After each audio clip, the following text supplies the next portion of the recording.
This video takes you through the medical documentation you need to complete using the Death Documents website when someone dies.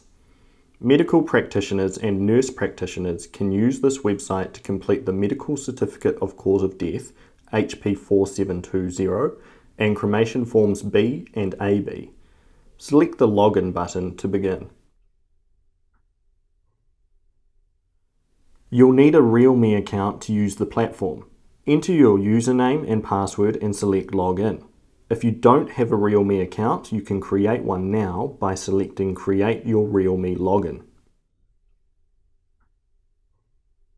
You'll need to create your profile the first time you log in.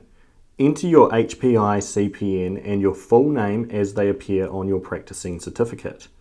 Your contact details are required so the funeral director, medical referee, or the Ministry of Health can contact you quickly if needed. Enter the name of your practice or hospital and team so others can deal with any queries if you're not available. You can enter the phone and email for your preferred method of contact. This might be your practice or hospital email and phone number. You can provide your own mobile phone number if you prefer. The phone and email will be included on the printed cremation form but not on the medical certificate. After entering your details, select Save Profile. You'll now be returned to the Death Documents homepage. You'll now arrive on the homepage each time you log in. You can return to your profile page at any time by clicking the profile icon at the top right of the page. Click the Start New button on the homepage to create a new document. A warning will appear reminding you to complete a paper-based form if you don't have access to a printer. However, you can save the documents as drafts and print them later. You won't need to print documents once funeral directors have access to the Death Documents website. Enter the deceased person's NHI number, their full name including any middle names, and the date they died. Select Start to continue. The person's NHI number and name are carried through from the previous page. Enter the person's date of birth, sex, and home address. Enter the person's occupation. If they're retired, state their former occupation, such as retired builder. Now enter how you identified the deceased. You can either save and exit or continue by clicking the buttons at the bottom of each page. Any errors will be highlighted in red. Correct the error and continue. Selecting Next validates what you've entered before taking you to the next tab. If you choose to save and exit, you'll be taken to the home page. This document will be listed under Saved Drafts. From here you can delete the draft you've begun. You'll be asked to confirm the delete or cancel. Use the Resume button to return to the form and continue. Each tab needs to be completed. You can complete these in any order. In this example, we're working through the tabs in the order shown. On the Practitioner tab, your details are pre-populated from your profile. The contact details can be changed just for this certificate if necessary. If you want to change anything for future certificates, you'll need to update your profile page by selecting the profile icon at the top right of any page.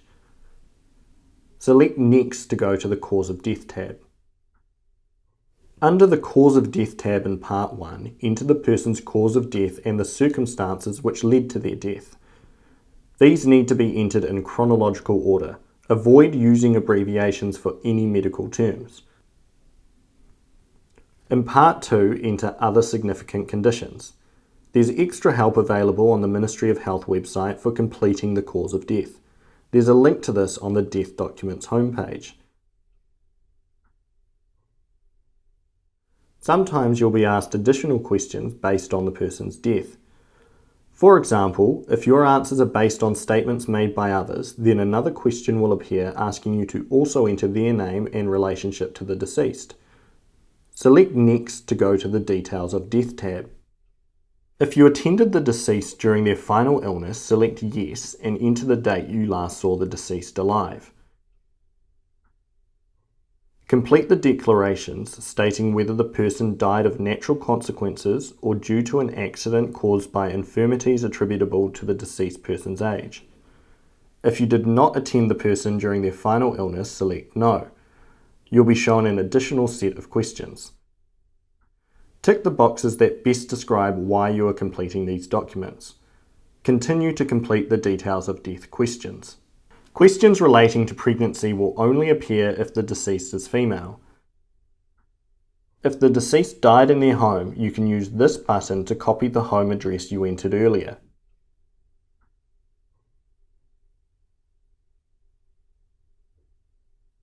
Select Next to go to the Cremation tab.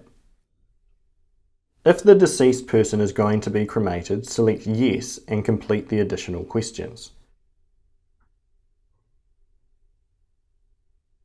Select Next to go to the Declaration tab. This is a legal document, so you need to complete the declaration. Select the tick boxes in the Declaration tab to confirm the information you've provided is correct.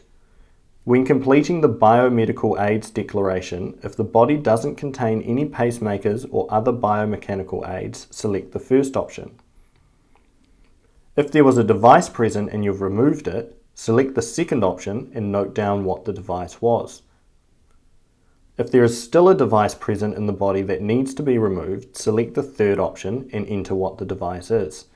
If there are any other objects present you think the funeral director should be aware of, whether they're biomechanical aids or not, you can note them down here. Select the Review button to view a draft of the death document. Select the Make Changes button if anything needs to be corrected and you'll be returned to the form. In this example, we'll make changes to the information under the Cremation tab. Remember, you can still save and exit and return to complete the form at a later time. After making any changes to your document, return to the Declaration tab and select Review.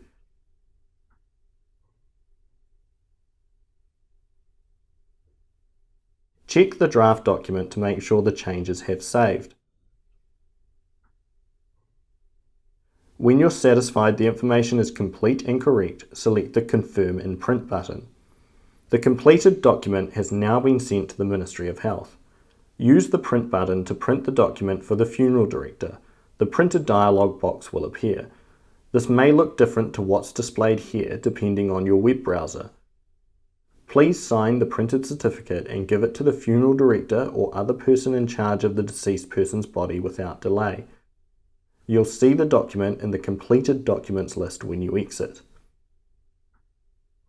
If you notice an error or need to make an amendment to a completed document, you can use the Amend button. If you need to add the cremation certificate after the document has been completed, you can do this by amending the document. Make your changes and go to the Declarations page to review the changed document. As with entering a new document, you can save and exit at any time and the document will show in your saved drafts. You can delete the draft or resume. Review your document, then select Confirm and Print. Sign the amended document. The document number includes the version of the document. Exit to the home page and the document will show in the completed documents list indicating it has been amended. We're continuing to improve death documents. The upcoming features link details what future improvements are being developed. Select Provide your feedback to complete a short survey if you'd like to let us know your thoughts or if you have ideas for new features. Select View System Help for information about how this website works.